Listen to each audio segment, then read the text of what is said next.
Sir ఇప్పుడు చాలామంది BRS party నుంచి కాంగ్రెస్ పార్టీలోకి జంప్ అవుతున్నారు. దీని వెనుక ఒక వ్యక్తి ఉన్నారు అన్న ప్రచారం అయితే జరుగుతుంది. ఎవరు సార్ ఆ వ్యక్తి? ఎవరు? దాని వెనుక ఉన్న రాజకీయం ఏంటి? నిజంగా చెప్పాలంటే ఏదైతే తెలంగాణ రాష్ట్ర సమితి బీఆర్ఎస్గా మారిన తర్వాత భారతదేశంలో ఉన్న రైతాంగాన్ని అంతా ఒక్కటి చేసి రైతు సమస్యలమైన పోరాడుతూ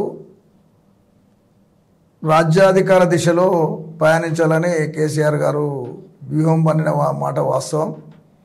దానిలో భాగంగానే ఇతర రాష్ట్రాల్లో కూడా బీఆర్ఎస్ ప్రవేశపెట్టిన ఏదైతే సంక్షేమ అభివృద్ధి కార్యక్రమాలని వేరే రాష్ట్రాలు బాగా స్వాగతించడం, ఆ స్వాగతించిన దాంట్లోనే మరి కేసీఆర్ గారికి బ్రహ్మరథం పట్టడం, దానిలో భాగంగా మరి ఆ కార్యక్రమాల్లో నిర్వహిస్తున్న తరుణంలోనే ఎన్నికలు రావడం, ఎన్నికలలో బీఆర్ఎస్ పార్టీ ఓటమి చెందడం, కాంగ్రెస్ పార్టీ ఏదైతుందో అధికారం రావడం జరిగింది.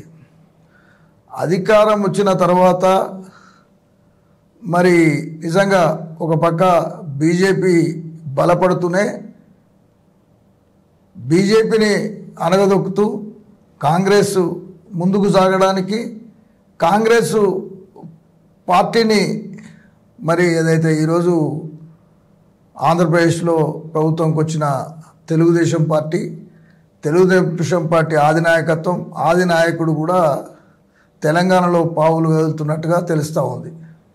నిజంగా రేవంత్ రెడ్డి గారు తెలంగాణ ముఖ్యమంత్రి గారికి ఆంధ్రప్రదేశ్ ముఖ్యమంత్రి గారు చంద్రబాబు నాయుడుకున్న అవినాభావ సంబంధం ప్రజలు జగమెరిగిన సత్యం.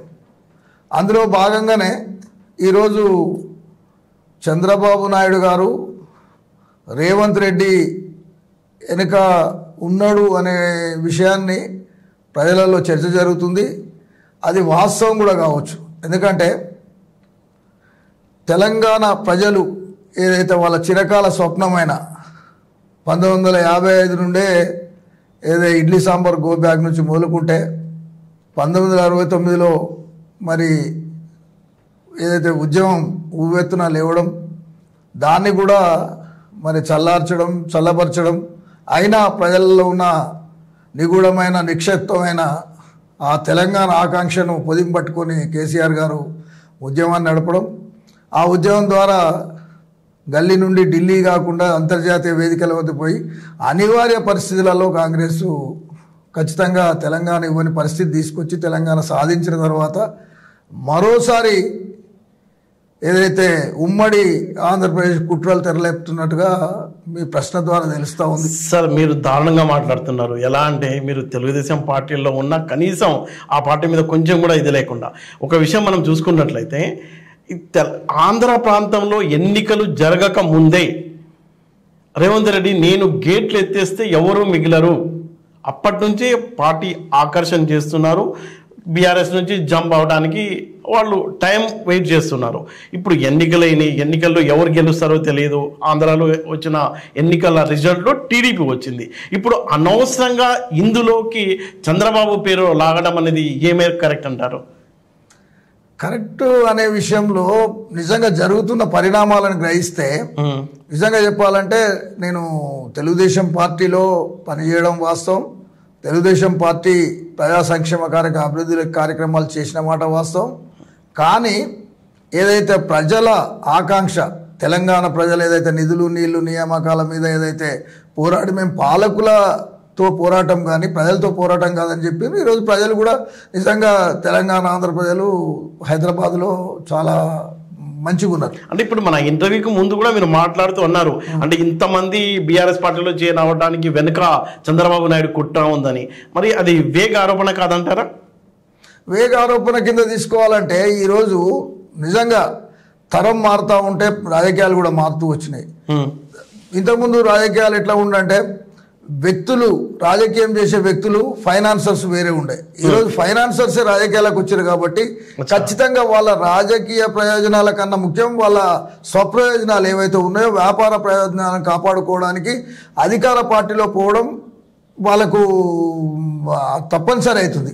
ఆ తప్పనిసరి పరిస్థితిని కాంగ్రెస్ పార్టీ అంటే దీంట్లో నిజంగా చెప్పాలంటే వయా మీడియా ఈరోజు డైరెక్ట్గా ఒక శత్రువు మీద యుద్ధం చేయాలనుకున్నప్పుడు డైరెక్ట్ యుద్ధం కన్నా ఇండైరెక్ట్ యుద్ధం గొప్పగా ఉంటుందనే ఆలోచన ఉండొచ్చు.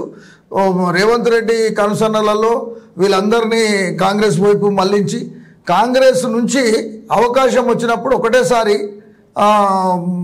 మారడానికి వాళ్ళు చేస్తున్న కుట్రలకు మరి కుతంత్రాలకు కూడా తెలంగాణ ప్రజలు అప్రమత్తంగా ఉండవలసిన అవసరం వస్తుంది. అవకాశం ఉంటే వాళ్ళు అక్కడ మారి ఏదైతే ఈ వాళ్ళు అనుకున్న లక్ష్యాన్ని సాధించడానికి ప్రయత్నం జరుగుతున్నదని అనిపిస్తున్నది. దాంట్లో భాగంగానే ఈరోజు నిజంగా మీరు ఒక్కసారి ఆలోచన చేసినట్లయితే ఆంధ్రప్రదేశ్ ముఖ్యమంత్రి గారు వస్తే ఎక్కడ కూడా ముఖ్యమంత్రి గారు వచ్చినప్పుడు ఆయన ఏదైతే ప్రగతి భవన్ పోయినప్పుడు ఇక్కడ పెద్ద ర్యాలీని కండక్ట్ చేయడం కానీ మరి ఆయన ఎక్కడి నుంచి అయితే ఎయిర్పోర్ట్ నుంచి వచ్చినప్పుడు ర్యాలీని కండక్ట్ చేయడం కానీ ఆ తర్వాత ముఖ్యమంత్రి గారు ఏ ముఖ్యమంత్రి వచ్చినా కానీ ముఖ్యమంత్రితోనే మీట్ కావడము సమస్యలు చర్చించుకోవడం జరుగుతుంది. మరి సమస్యలు చర్చించుకున్న తర్వాత తుమ్మల నాగేశ్వరరావు లాంటి గౌరవ మంత్రివర్యులు వ్యక్తిగతంగా కలవడమే కావచ్చు, కాకపోతే అంతకుమున్న టీడీపీలో పనిచేసిన అవినాభావ సంబంధంతో కొంతమంది ఎమ్మెల్యేలు కొంతమంది మిత్రులు కలవడం కావచ్చు. ఇవన్నీ పరిశీలిస్తుంటే ఏమవుతుందంటే మళ్ళొక్కసారి పాత అనుబంధాలని గుర్తు చేసుకొని పాత అనుబంధాలతోని రేవంత్ రెడ్డి గారి దగ్గర చేర్చి రేవంత్ రెడ్డి గారి ద్వారా ఏదైనా అటువంటి జరగడానికి అవకాశం ఉన్నది అనిపిస్తున్నది. దాంట్లో మీకు ఇక్కడ ఒక రెండు విషయాలు గుర్తు చేస్తా. ఒకటి, గతంలో కేసీఆర్ గారు ఏ పాలసీ పాటించారో లాక్కోవడానికి అదే పాటిస్తున్నారు రేవంత్ రెడ్డి అనేది స్పష్టంగా అర్థమవుతుంది. ఇంకొక విషయం ఏంటంటే బీఆర్ఎస్ పార్టీ కాంగ్రెస్ పార్టీని అణగదొక్కడానికి బీజేపీని లేపడానికి ప్రయత్నం చేసింది. ఏ చిన్న కామెంట్ అయినా మన అప్పుడు బండి సంజయ్ ఉన్నప్పుడు కేసీఆర్ గారే ప్రెస్ మీట్ పెట్టి చెప్పేవాళ్ళు, మళ్ళీ రేవంత్ రెడ్డి మీద చిన్న చిన్న పార్టీకి సంబంధించిన నేతలు కామెంట్ చేసేవాళ్ళు. అంటే ఆయనకి హైప్, బీజేపీకి హైప్ క్రియేట్ చేయడంలో కేసీఆర్ కీలక పాత్ర పోషించారు. అదే ఫార్ములా అంటే ఇక్కడ మళ్ళీ బీఆర్ఎస్ను అణగదొక్కడానికి టీడీపీని లేపే విధంగా చేస్తున్నారేమో రేవంత్ రెడ్డి రాజకీయాల్లో భాగంగా. అలా ఎందుకు అనుకోవద్దు? అట్లా ఎక్కడ ఉన్నది. ఇప్పుడు ఇద్దరు శత్రువులు ఉన్నప్పుడు ప్రధాన శత్రువు జర తక్కువ ఉన్న శత్రువుని ఆలోచన చేస్తారు. ప్రధాన శత్రువు కాంగ్రెస్ అనుకున్నారు కాబట్టి ఇక్కడ ఉన్న అంటే భౌగోళిక పరిస్థితులు కావచ్చు, ఇక్కడ ఉన్న తెలంగాణలో ఉన్న ఏదైతే తెలంగాణ సాయుధ పోరాటంలో పనిచేసిన సెక్యులర్స్ పోరాటాలు చేసిన పటిమ ఉన్న ప్రజలు ఉన్నారు కాబట్టి ఇక్కడంతా అటువంటి పార్టీ వైపు ప్రజలు మళ్ళరు. మేజర్గా కాంగ్రెస్ పార్టీ కూడా సెక్యులర్ భావాలతోని ఏదో ప్రజా సంబంధాలతో ఉంటుంది కాబట్టి దాన్ని మనం ముందు అనగదొక్కితే ఆ తర్వాత బీజేపీని చూసుకోవచ్చు అనే ఆలోచనతోనే పెద్ద అదే బీఆర్ఎస్ టీఆర్ఎస్ పనిచేసి ఉండొచ్చు. కానీ ఇక్కడ బీజేపీని లేపాలనో లేకుంటే బీజేపీని లేపుతూ కాంగ్రెస్ అనగదొక్కాలని కాదు. శత్రువుతో పోరాడుతున్నప్పుడు ఇద్దరు శత్రువుల కన్నా ప్రధాన శత్రువుతో పోరాడాలనే విషయంలో కాంగ్రెస్తోని ఆ విధంగా ప్రవర్తించుండొచ్చు, ఆ విధంగానే ప్రెషర్ పెట్టిండొచ్చు. ఇంకోటి మీరు అన్నారు పార్టీల అందరినీ మీరు అప్పుడు బీఆర్ఎస్ కూడా చేసినదే కానీ బీఆర్ఎస్ ఎప్పుడైతే మీరు ఒకసారి గతంలో ఆలోచన చేస్తే బీఆర్ఎస్ పార్టీ ఉద్యమ పార్టీగా ఉన్న తర్వాత ఇప్పుడు మేము రాజకీయ పార్టీగా మారినాం, మేము పక్తు రాజకీయాలు చేస్తామని చెప్పి చేయడం జరిగింది. చెప్పి రాజకీయ పార్టీగా మేము మారినాం కాబట్టి పక్తు రాజకీయాలు చేస్తామని చెప్పిండు కేసీఆర్ గారు. కానీ కాంగ్రెస్ అట్లా చెప్పలే. కాంగ్రెస్ ఏమన్నది, మేము ఖచ్చితంగా బయటి పార్టీలను ఆకర్షించే పరిస్థితి ఉండదు, బయటి పార్టీలు కాదు మా పార్టీ క్యాడర్ను మేము పెంచుకుంటాం అనే దాంట్లోనే మాట్లాడింది. కానీ వాళ్ళ మాటలను పక్కకు పెట్టి ఈరోజు బీఆర్ఎస్ పార్టీలోనే ఉన్న వాళ్ళని తీసుకోవడము అంత సమంజసం కాదు. ఆ పార్టీలో కూడా ఈరోజు ఏదో ఎన్నో సంవత్సరాల నుంచి ఎదురు చూస్తున్న క్యాడర్ అంతా నిరుత్సాహం, కాంగ్రెస్ పార్టీలో కూడా అంత ఉత్సాహంగా ఏం లేదు. చాలా దగ్గర ఈరోజు నీకు గద్వాల్లో కానివ్వండి లేకపోతే ఇక్కడ స్టేషన్ కాన్పూర్లో కానివ్వండి వాళ్ళు ఎక్కడన్నా ఎవరైనా వస్తున్నప్పుడు పెద్ద పెద్ద ధర్నాలు జరిగినాయి. అరే మేము ఇంత పార్టీలో జెండా మోసినాం, 2 సంవత్సరాలు జెండా మోసిన కొత్తలకు మీరు అవకాశం ఇస్తున్నారని అది రేవంత్ రెడ్డి గారు ఆ తర్వాత అప్పటి పిసిసి ప్రెసిడెంట్ రేవంత్ రెడ్డి గారి మీద కూడా చాలా మంది చేయడం జరిగింది. నిన్నగాక మొన్న గద్వాల వాళ్ళు కూడా వచ్చి ఇక్కడ చేయడం జరిగింది. అయినా వాళ్ళ స్ట్రాటజీ వాళ్ళకు ఉంటుంది. వాళ్ళ స్ట్రాటజీ ప్రకారంగా దాని వెనుక నేను అనుకున్న విషయం ఏదైతుందో అది కూడా నిగూఢంగా ఉండొచ్చు.